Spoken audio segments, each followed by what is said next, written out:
I'm here today to show you how to make the cutest handmade advent calendar that will last for years and become a family tradition to move this little tree around each space. So let's go.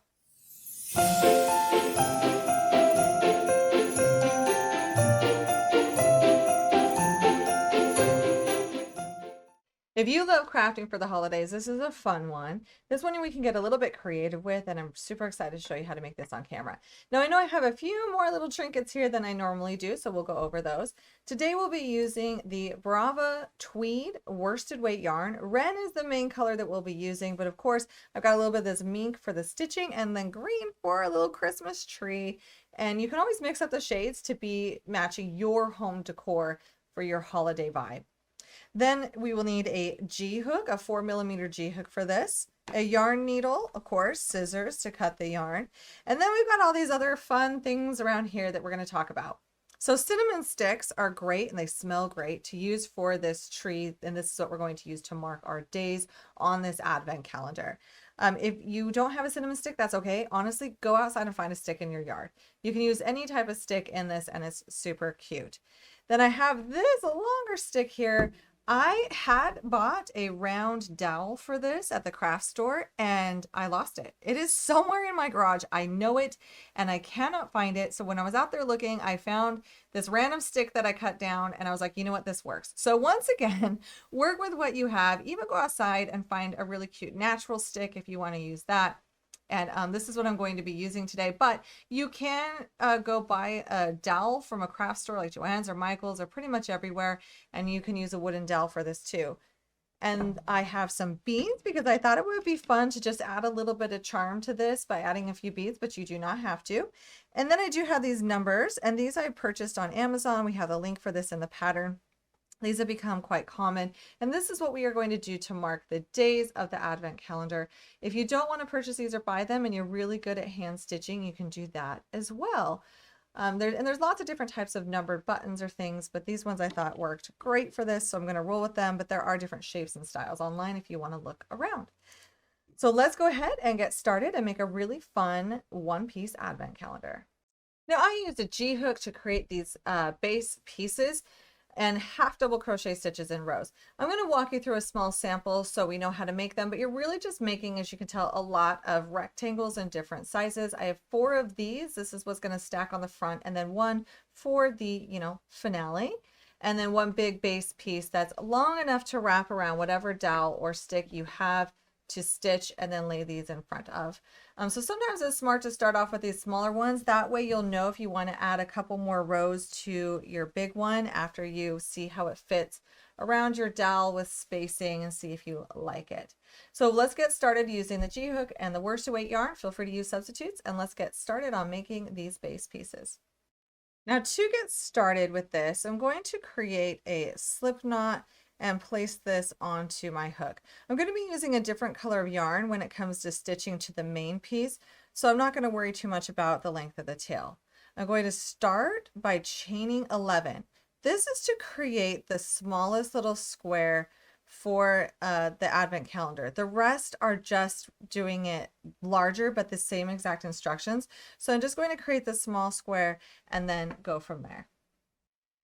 Now I like to have the edges super sharp, so we're not going to chain 1 at the beginning, and I've chained 11, and at the end of this row we're going to remain at 11 stitches. So I am going to insert my hook into that very first chain, which I know we're going to turn and we're going to go right into the back of that very first chain of the row.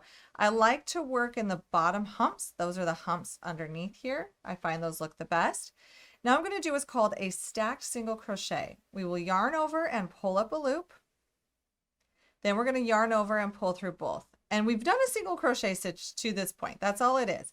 But to make it stacked, we're going to insert our hook back into the far left loop here, yarn over and pull up a loop, yarn over and pull through 2. Now this is the very first stitch in this row and it's called a stacked single crochet.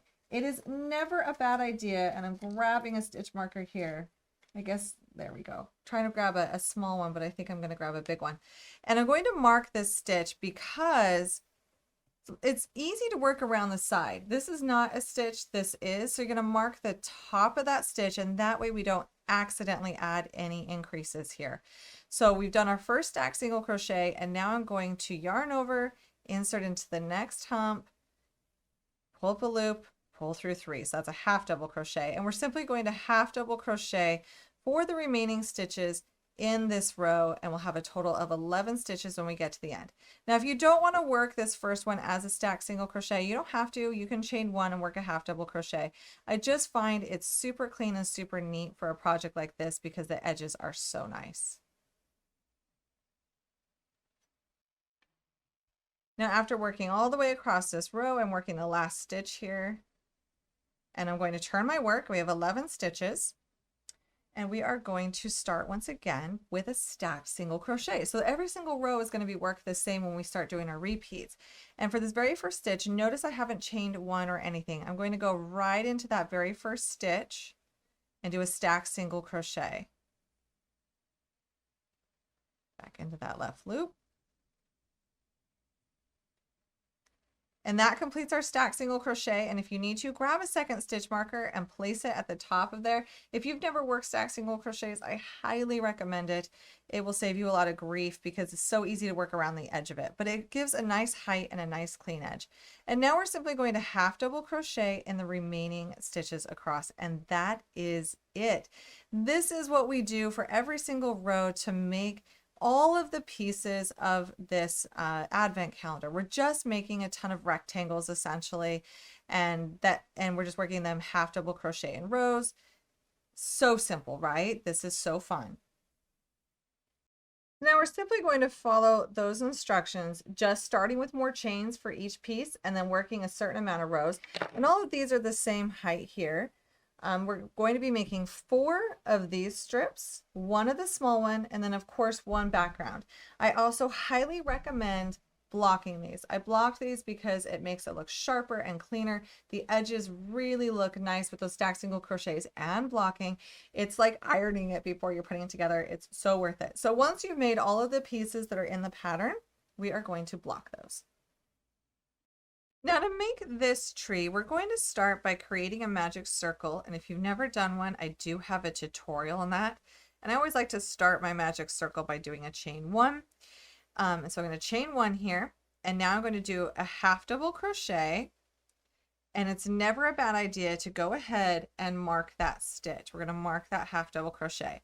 And then we're going to half double crochet 2 more stitches inside this magic circle. So we have a total of 3 half double crochets. And then we can grab that tail end and we can pull it tight. This is the top of our Christmas tree. We will be building this outward to create that shape, but this is the top and we are still working in rows. So we've done our first row. So now I'm going to turn my work and we're going to chain 1, and that does not count as a stitch. And then we'll be working the rest of this Christmas tree into the 3rd loop. If you have never worked in the 3rd loop before, that's okay. I have a tutorial on that as well if you want to see it a little bit focused in on that. But what it is we have these V's on the top of our work. This is my chain stitch over here, and then I have 1, 2, 3 stitches. But we're not going to be working into these like we normally would. Normally we would enter the V like such, but we're not. We're going to turn our work, and facing us is a 3rd loop right here. So when we create the stitches on the back side, when we turn, it's facing us. And this is what we're going to be working into. And that gives us these knit look stitches along the front of the tree. So I have chained 1, and I'm going to half double crochet into that very first stitch, working in the 3rd loop. All of these half double crochets from here on out will be in the 3rd loop. And in the next stitch in the 3rd loop, I will half double crochet 3 stitches all into that next stitch. And then I'm going to move my stitch marker, and in the last stitch of this row, I will half double crochet 1. So we have increased from 3 stitches to 5 stitches. And we're going to continue to work in that sort of pattern, and you'll catch on to it here in just a second. So I'm going to chain 1, turn my work, and in the very first stitch, we will half double crochet. And then we will half double crochet in the next. And then in the next, which is our center stitch, we are going to half double crochet 3 stitches all into that stitch. If you want to grab a stitch marker and mark the center, so every single time you do 3 stitches in that center, then you mark the center of those 3 stitches, sometimes that's helpful too, because it will just make it really easy when you're working the rows to know where you're going to increase. And then for the remainder of the row, we will half double crochet 2. And all of those are worked into the 3rd loop. So now we have increased from 5 stitches to 7, and every single row will be increasing by 2 stitches. So now we are going to turn our work and chain 1, and we will half double crochet in the 3rd loop in the 1st stitch. And then we will half double crochet into each of the next 2. And then we will be at that center stitch where we will work 3 half double crochets all into that back loop of the center stitch. And then we will finish out this row by half double crocheting 3.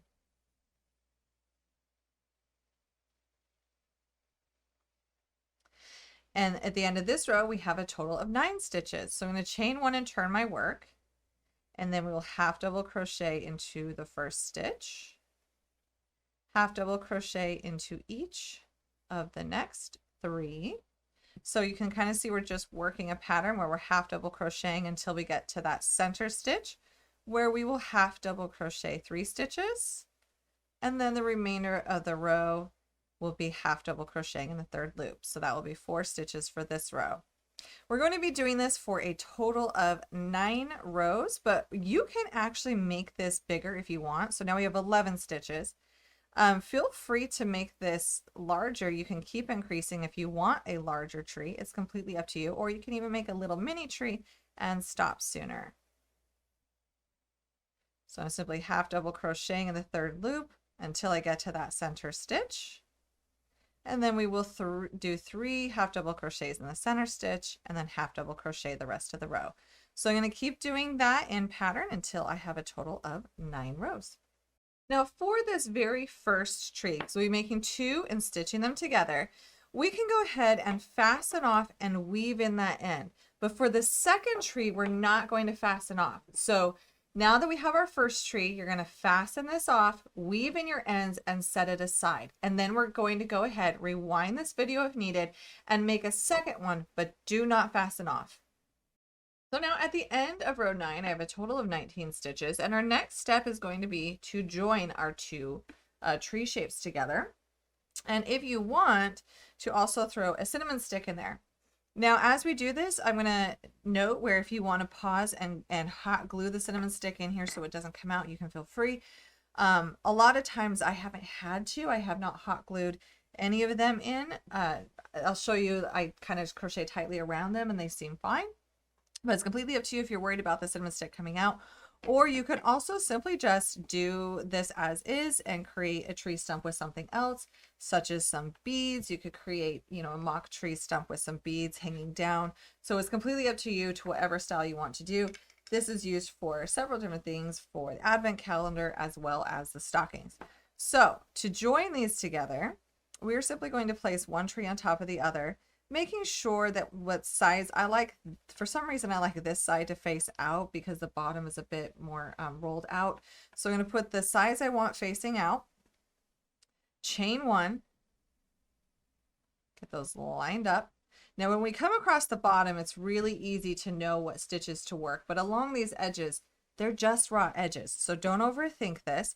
It all will look good in the end, but we're going to line up each point. So I line up this side to the point here, and then we are going to insert our hook through a stitch on the tree closest to us, and then a stitch on the edge of the tree farthest away, and slip stitch together. And we're going to be doing that all along that raw edge, just simply slip stitching these 2 together until you get to that top point.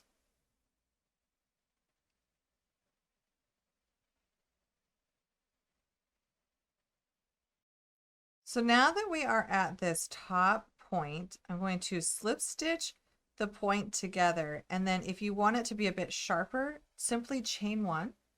And then now we're going to work down this side, slip stitching those edges together.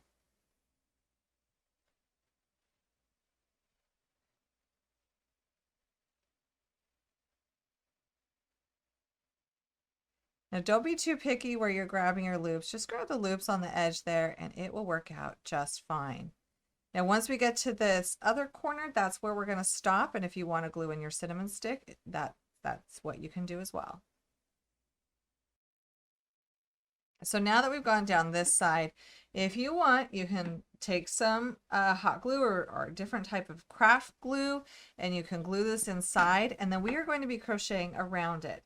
So let me show you how to do that. So I'm not going to, I think it's fine, especially if you put the wider point in here, it has a harder time slipping out or anything. So I am going to chain one. So I'm going to do this edge stitch here.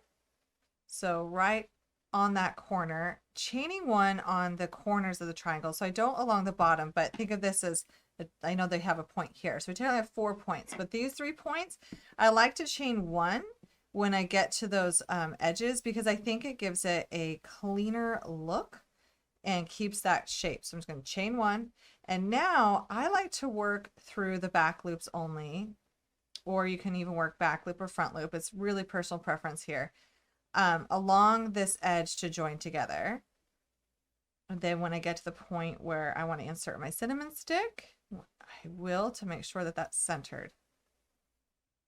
Okay. So here's where I'm going to stick in the cinnamon stick, and you do want to leave quite a bit of space at the bottom of this if you are using this for the advent calendar, because you want it to really stick down into that box for the advent calendar. But if you're using this for the stocking, that's fine. You can really put it wherever you want. So I'll leave a little bit of space there. And now I'm going to do the next stitch, like keeping this cinnamon stick center on the tree. I'm going to slip stitch. I'm going to slip stitch right up to it. And I'm only going to be skipping, I gotta get that slip stitch there. I'm only going to be skipping about 1 stitch here, just 1 stitch. I'm going to go into the next stitch. It's going to feel really tight. I'm skipping 1 stitch on the back and going into the next stitch. And this is where we want it to feel tight. I'm going to slip stitch that together. And we do have, once I get through there, we do have a wider slip stitch here, but it's not that noticeable and it looks really good. And then I'll keep on going, keeping that tension right there. And now the cinnamon stick really, it sticks in there pretty well. I don't think it's going to go anywhere. But like I said, if you're nervous about it, you can glue it in. And then I'm going to finish off the opening here by slip stitching across. And then once you get to the end, you can simply fasten off and weave in that end.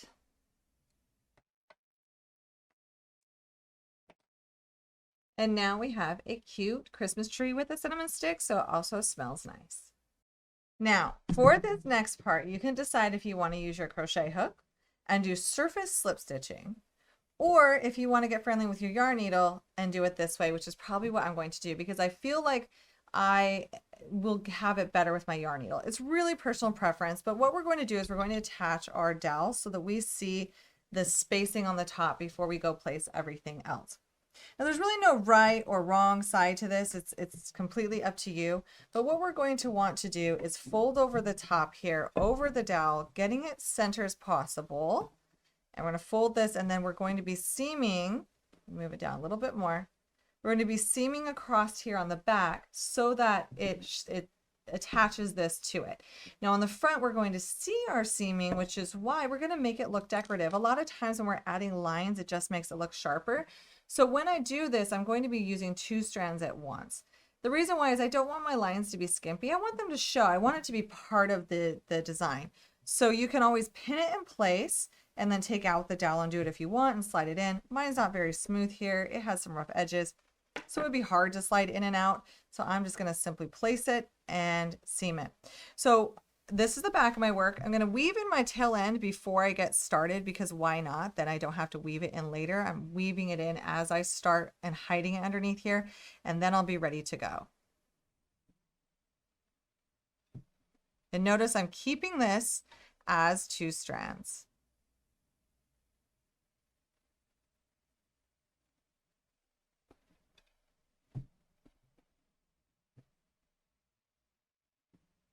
You can cut off any extra here. I don't like to pull it all the way. I'm always scared too. So then I just trim that tail end that's sticking out later. And now I'm ready to go. As I like to say, my yarn needle is loaded. So now I'm going to fold it down again, get it right where I want it. Then we're going to start seaming. So I want to give myself a little bit of space here. I don't want it to be too tight. I want to make sure that it's snug, but not like pulling too hard.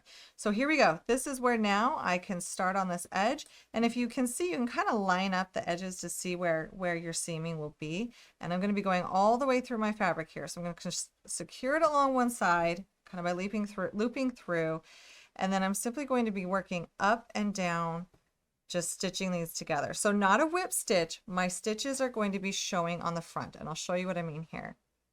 If I were to flip it over, keeping it lined up, I am working these stitches on the front as intentional dashes. So we're doing intentional stitching here and spacing it as evenly as possible. So maybe you pick to go 2 stitches at a time and back down, but then skip 1 stitch on the back. And see how it has those cute dash lines? We want that. We want this to be intentional seaming going on here. We want it to be seen.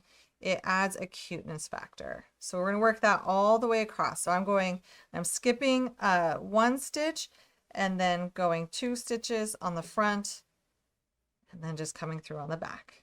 And if we pull too tight, we can kind of grab it and fix it. We don't want to pull too tight because we really do want these to be seen and to be noticeable because it's cute. So now that we've got this top done, where we've got it stitched across and it looks really nice along the back, it's hidden though.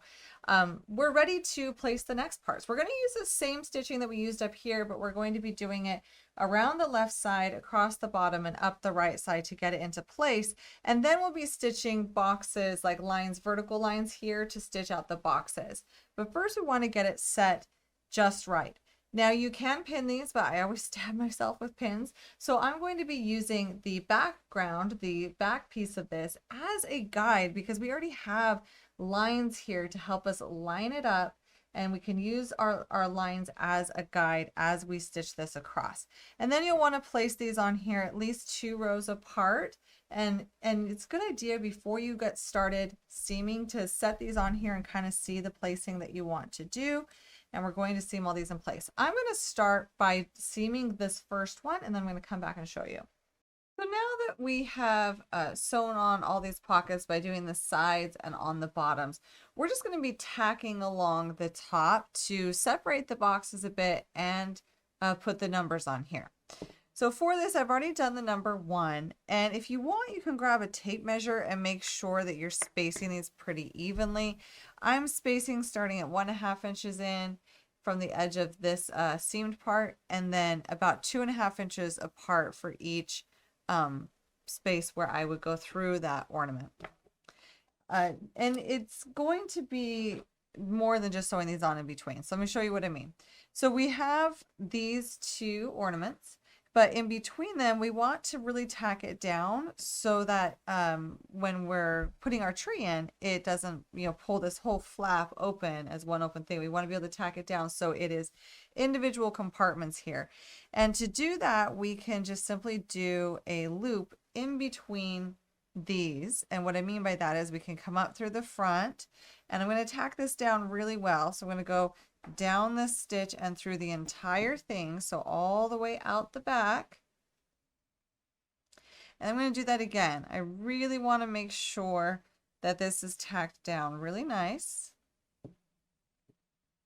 and that separates this box from this box and this space. So right now a tree can go in there, and notice how then we have a little pocket for it. And then without going through this back base part, I'm going to weave to this next section. So I'm going to weave along the back of this until I get to the number 2. So this is a way to tack these down and weave in these numbers all in one go across here. So now when I'm at the place where I want to do the number 2, I'm simply just going to come up through there, then back down, and that one's placed in place. And then I'll weave across to here where I will tack it down again like this. and then weave across and do the 3. You just want to make sure that you're only going through this back part when you're doing it in between the ornaments and not anywhere else, because you want to be able to get into each individual pocket here across. So I'm going to keep on working these through all the numbers, 6 numbers per row, and we will tack down all these numbers while also separating out these sections for the tree to fit into as we go, because that is what we'll want. We want to be able just to stick that tree in there and move it along each number as the time goes on towards Christmas. Now, to keep our little tree from running off, because this is such a small piece, it could be easy to lose. I'm using these beads that I've had for a while, but they still sell them at Michael's, and I'm just stringing them onto here and then tying a knot after each bead to create this cute strand. The beads just kind of add a little bit extra character. And if you're like me, you wander craft stores, you see something, you buy it, and you think, ooh, I'll use that. And then it sits around for years until you find a use. That's where I'm at. Super excited to finally find a use for these. But what we will be doing is we can tie these beads to one side of this, and then we're simply going to loop it through our tree so that is attached, and we'll tie it to the end of our tree, and that way wherever it moves around the board, or if it can't get lost, it's attached to this, that way it can be moved around. Now the important thing is to make sure that it is long enough for the entire calendar so that it can go clear down to the number 25 easily, and once you have that length, you are good. Just make sure it fits in every pocket, and then you can have that beautiful strand. Now you can get creative here. You could just use yarn. You can do whatever you want to do. I do suggest doing something to attach it because it just can get lost so easy. And that way in storage, they don't get separated and they stick together, and it works quite nicely. And it's a little bit of an extra pizzazz to it. So of course, for a project like this, I'm going through everything I have in my stash to just kind of use things that I've wanted to use. And so I'm going to use this I-cord I found, no idea where I got it from, to do the hanging part. So we need a way to hang this. However, I'm also going to link in the pattern. You can create an I-cord and do the same thing, or use any string that you have at home. So for this, I'm going to show you how to tie the knots on each end, no matter what string you're using. This might be a fun way to do it. Now we need a way to hang this onto the wall. So I have chosen to use macrame cord. I found some in my stash, no clue when I bought it, but I thought it would be a quick and easy, fun way for me to do this with a thicker cord. Now I'm going to include in the pattern, if you want to create an I-cord with, any color of yarn, there's instructions for that. You can also use a lucette fork to create an I-cord, or any type of string that you want to use for this. The acrylic might stretch over time, which is also why I'm kind of going with the macrame. So if you have some cream cotton in your stash, that might be good as well, just to reduce that stretch, because it will be holding quite a bit of weight. So I'm going to show you how to tie this on each side, and I'm going to end up just tucking my ends into this part when I'm done, so I don't have to worry about them too much. And you can even like glue them in if you want. So we're going to start by bringing this strand here. We're going to bring it over the front and then around, and then we're going to make an X on the front and bring it around again. And now we're simply going to pull this through the X. We're going to go underneath that X right here, and that's going to pull it tight. Now, in order to make sure that this is, like mine's is a square style thing, it's not a dowel. So once I tighten this down, I can't really rotate it. So I'm actually going to rotate this to the top of mine, because that's where it's going to sit.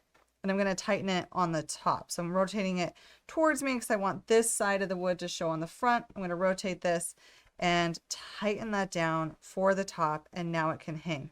Now this end piece, you can simply tuck this into the back of this and it won't be noticeable, and I'm going to be pushing this tight against it anyway, and then that will be one side of it. It's like an easy macrame style knot to use for this. And see, I can simply just tuck in that end behind there.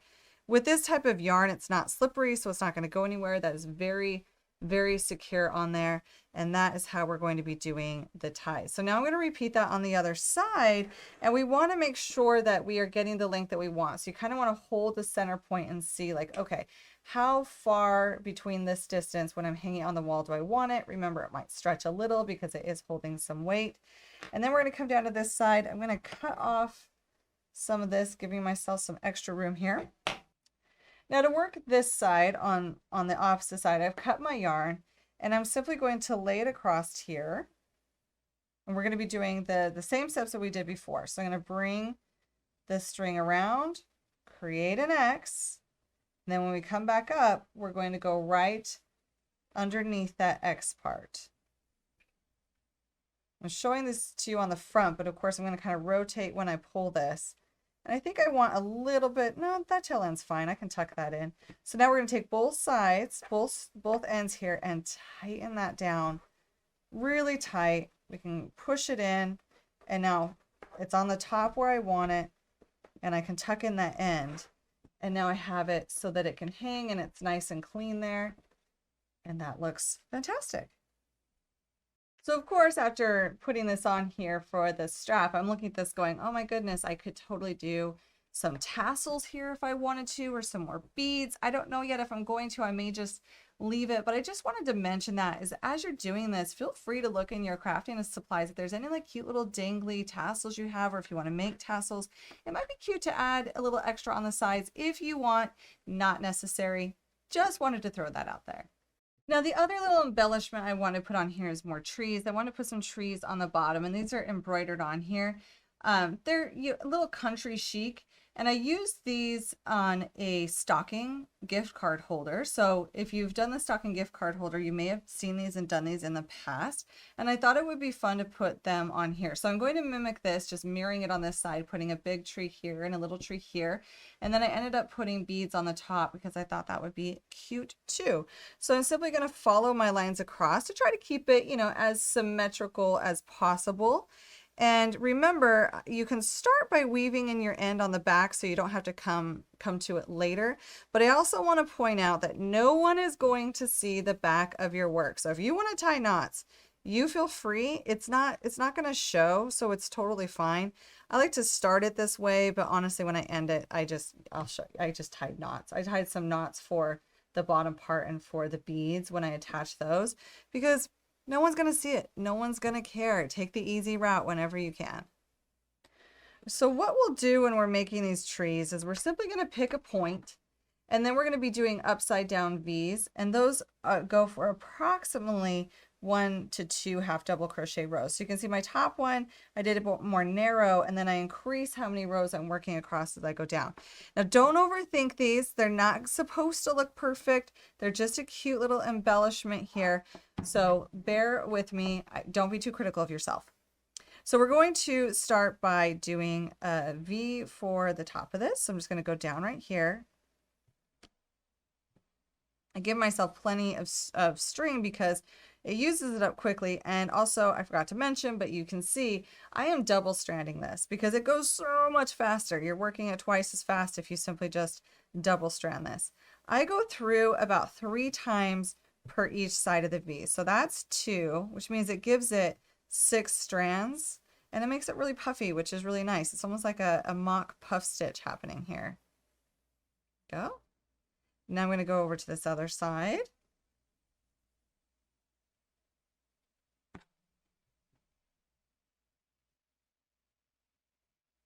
And sometimes I have to pull one strand at a time to see like where it's hung up a bit.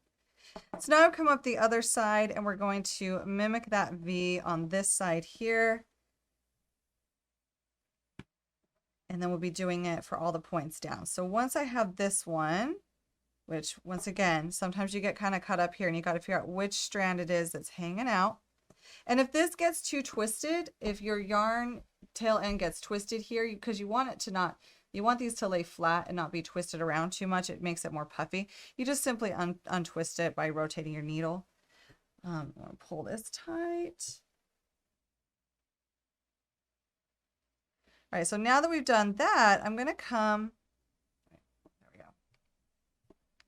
So now that we have our top V, we're going to come up right to the center where we just were, and now we're going to go do the next V. And for the big tree, I ended up doing 4, go over here, 4 V's, and for the small tree, I did 3.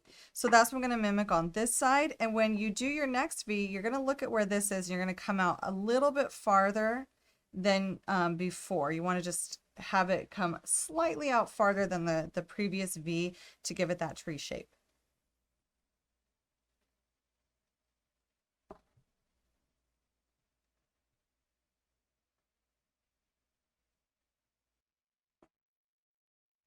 And now I'll do this other side and just keep working that until you have all the layers of the tree, and then we will do the trunk of the tree.